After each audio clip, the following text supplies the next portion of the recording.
بسم الله الرحمن الرحيم. السلام عليكم ورحمة الله وبركاته. وعليكم السلام ورحمة الله وبركاته. بسم الله الرحمن الرحيم. الحمد لله رب العالمين، والعاقبة للمتقين، ولا عدوان إلا على الظالمين، والصلاة والسلام على أشرف الأنبياء والمرسلين سيدنا ومولانا محمد وعلى آله وأصحابه المجاهدين الطاهرين. أما بعد. Saudara-saudara kaum muslimin rahimakumullah, setiap kita muslim di dalam kehidupan ini selalu ingin dicintai oleh Allah Subhanahu wa ta'ala, dan tidak seorang pun di antara kita yang hidup ingin dimurkai oleh Allah Subhanahu wa ta'ala. Jangankan lagi dimurkai Allah, dimarahi tetangga saja kita kadang-kadang sudah merasa tidak enak. Padahal bagaimanapun, kalau sekadar dimarahi tetangga, kita masih bisa menghindar, pergi atau pindah ke tempat lain. Tahun depan kita kembali lagi, barangkali sudah bisa berdamai. Tapi jikalau Allah yang murka kepada kita, padahal alam ini adalah miliknya belaka, rasanya kemana lagi langit tempat kita bernaung, dan kemana lagi bumi tempat kita berpijak. Setiap orang ingin dicintai Allah, tapi tidak setiap orang mau melakukan perbuatan-perbuatan yang kalau dikerjakannya Allah akan cinta kepadanya. Dan setiap orang tidak ingin dimurkai Allah, tapi orang kadang-kadang tanpa sadar melakukan perbuatan-perbuatan yang justru dimurkai oleh Allah Subhanahu wa ta'ala. Pada pertemuan kali ini ingin saya sampaikan kepada hadirin satu hadis qudsi, di mana Allah Subhanahu wa ta'ala berfirman melalui lisan Nabi besar Muhammad sallallahu alaihi wasallam, "Uhibbu salatan wa hubbi li salatin ashad." Aku cinta, kata Allah, kepada 3 macam golongan manusia, tapi aku lebih cinta lagi kepada yang 3 macam lagi. Jadi ada yang sekedar dicintai Allah, ada yang lebih lagi dicintai oleh Allah Subhanahu wa ta'ala. Siapa mereka? Mari kita ikuti satu persatu isi daripada hadis qudsi ini. Yang pertama, uhibbu ahlas safa. Aku cinta, kata Allah, kepada orang-orang yang pemurah. Aku cinta kepada orang-orang yang ringan tangan, mempunyai kepekaan sosial yang tinggi, gemar menolong orang yang memang memerlukan pertolongan. Aku cinta kepada orang-orang yang semacam itu. Saudara-saudara kaum muslimin rahimakumullah, di zaman sekarang ini, seiring dengan makin tajamnya persaingan hidup, makin tingginya tensi ekonomi, antara tenaga kerja yang masuk pasaran dengan lapangan kerja yang tersedia jauh dari memadai, gaya hidup orang semakin konsumtif, semakin individualis. Timbullah sikap hidup elu-elu, gua-gua. Kepekaan sosial mulai lentur dan luntur, tapi tidak terwujud di dalam kehidupan sehari-hari. Padahal agama mengajarkan Allah cinta kepada orang-orang yang bermurah tangan, gemar melakukan pertolongan, peka melihat penderitaan dan kesulitan orang lain. Adalah Allah melebihkan rezeki sebagian kita dari yang lain. Dimaksudkan untuk saling tolong-menolong, bahu-membahu dan bantu-membantu. Sehingga dengan demikian, apa yang disabdakan Nabi dalam hadis, Ar-Rahimuna yarhamuhumur Rahman, irhamu ahlal ardi yarhamkum man fis sama. Orang-orang yang punya sifat belas kasih akan dikasihi oleh Allah Subhanahu wa ta'ala. Sayangi yang di permukaan bumi, nanti yang di langit akan sayang kepadamu. Akan turun rahmatnya kepada kita bersama. Alangkah nikmatnya kehidupan ini, jikalau yang berkuasa menyayangi yang lemah lalu melindunginya, jikalau yang alim menyayangi yang awam lalu membimbingnya, jikalau yang kaya menyayangi yang miskin lalu mengulurkan tangan memberikan bantuannya, akan terciptalah rahmat dalam kehidupan. Tapi jikalau sebaliknya, yang berkuasa malah menindas dan menekan yang lemah, yang alim malah membodoh-bodohi yang memang sudah bodoh, sementara yang kaya menyantap yang miskin, akan terjadilah bala dan bencana dalam kehidupan. Bukan lagi rahmat yang turun, melainkan azab akan menimpa kita secara keseluruhan. Begitulah terdapat tirai halus yang memisahkan kita dari konsep ajaran agama kita yang luhur.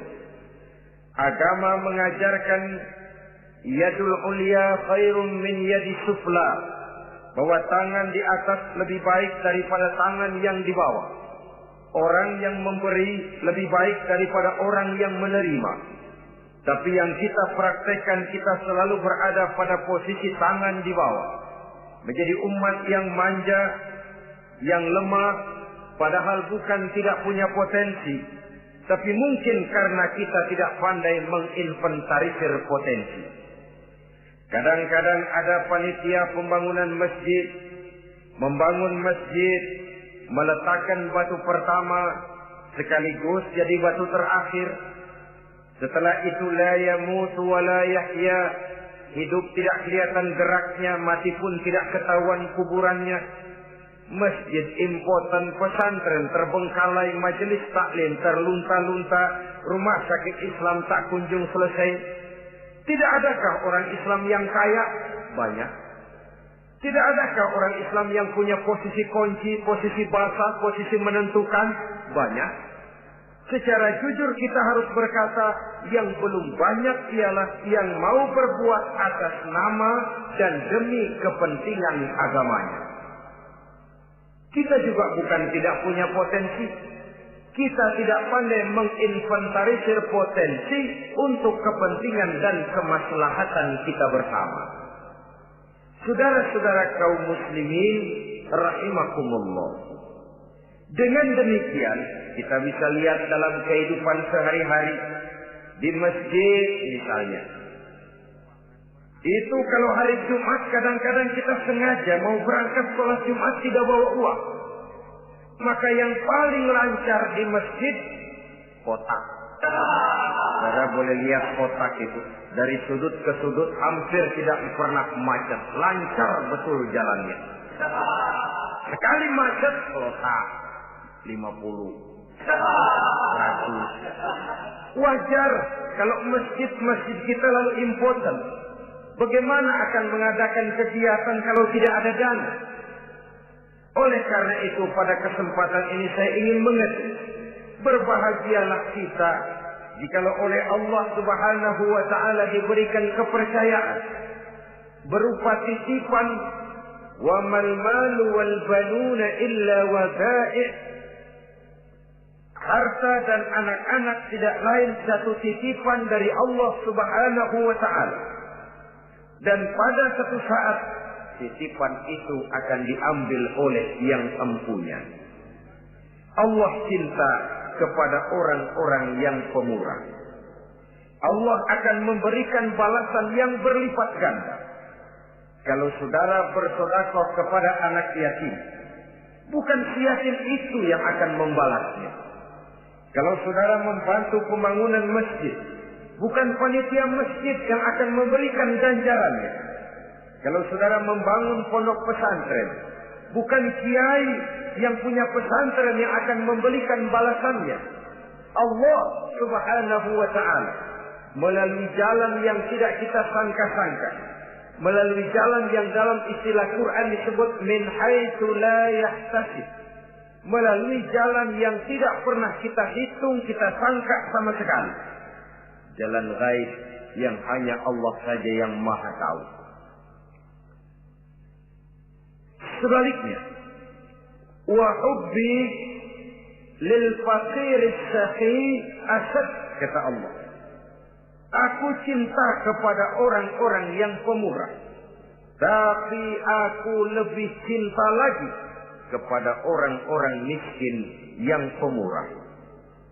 Orang kaya pemurah, Allah cinta. Orang miskin pemurah, Allah lebih cinta. Kenapa?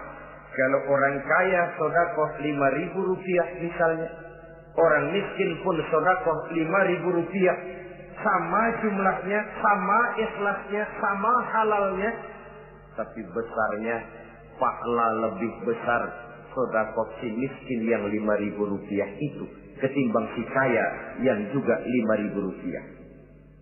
Kenapa maka demikian? Oh, buat orang kaya uang 5.000 apalah artinya. Tapi buat si miskin, untuk jumlah 5.000 itu dia harus peras keringat, banting tulang, pergi pagi, pulang sore, kaki jadi kepala, kepala jadi kaki. Tapi kok dia berani bersedekah sejumlah sedekahnya orang kaya. Ini yang dinilai oleh Allah Subhanahu wa ta'ala.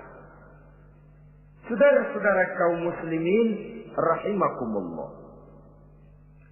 sifat inilah yang dahulu dicontohkan oleh baginda Rasul. Bahkan apa yang beliau sedekahkan kepada orang lain biasanya adalah sesuatu yang lebih baik dari apa yang beliau pakai sendiri. Watak ini yang diikuti oleh generasi sahabat.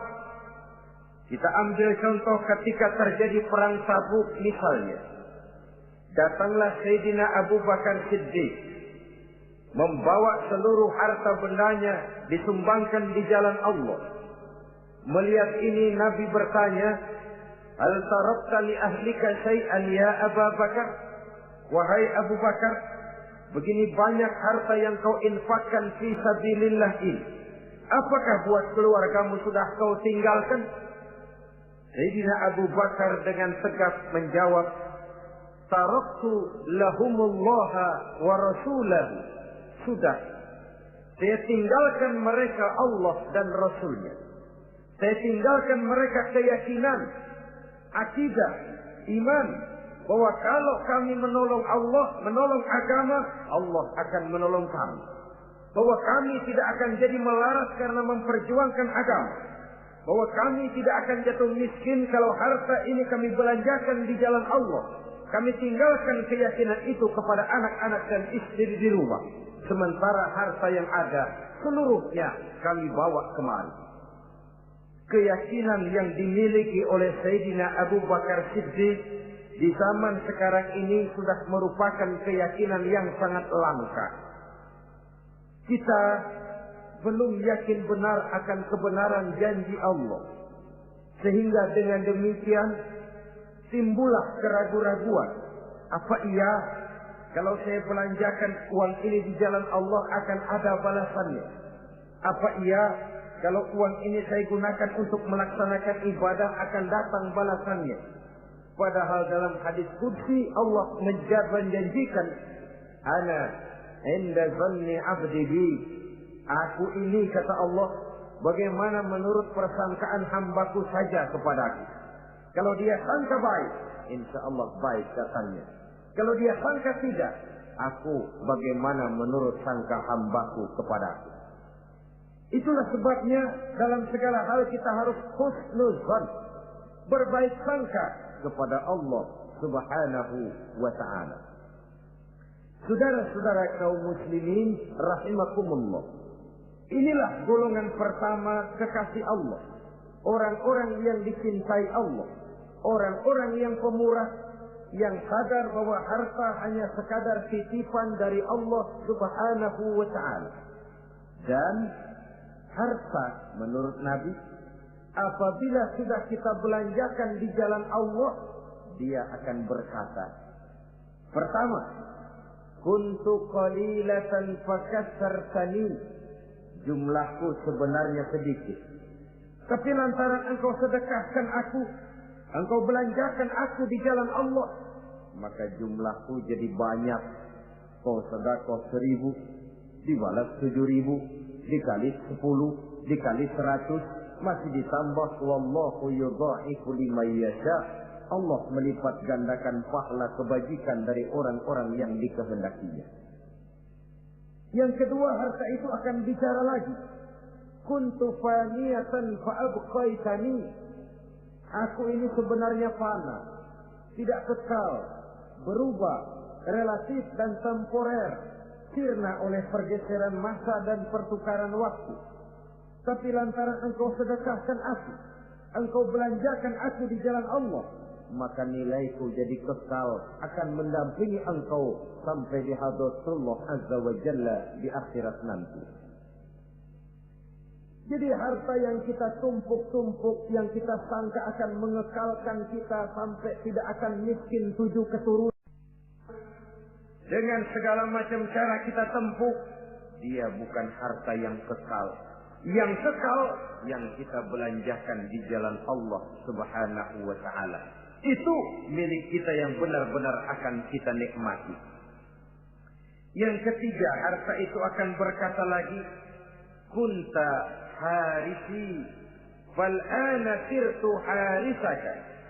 Dahulu kamulah yang menjaga saya, tapi sekarang setelah saya sedekahkan, setelah engkau sedekahkan aku, setelah engkau belanjakan aku di jalan Allah, bukan engkau lagi yang jaga aku, kata si harta, akulah yang akan menjagamu. Di dunia orang yang rajin sedekah, sedekahnya itu menolak bala, terhindar dari segala bencana dan musibah.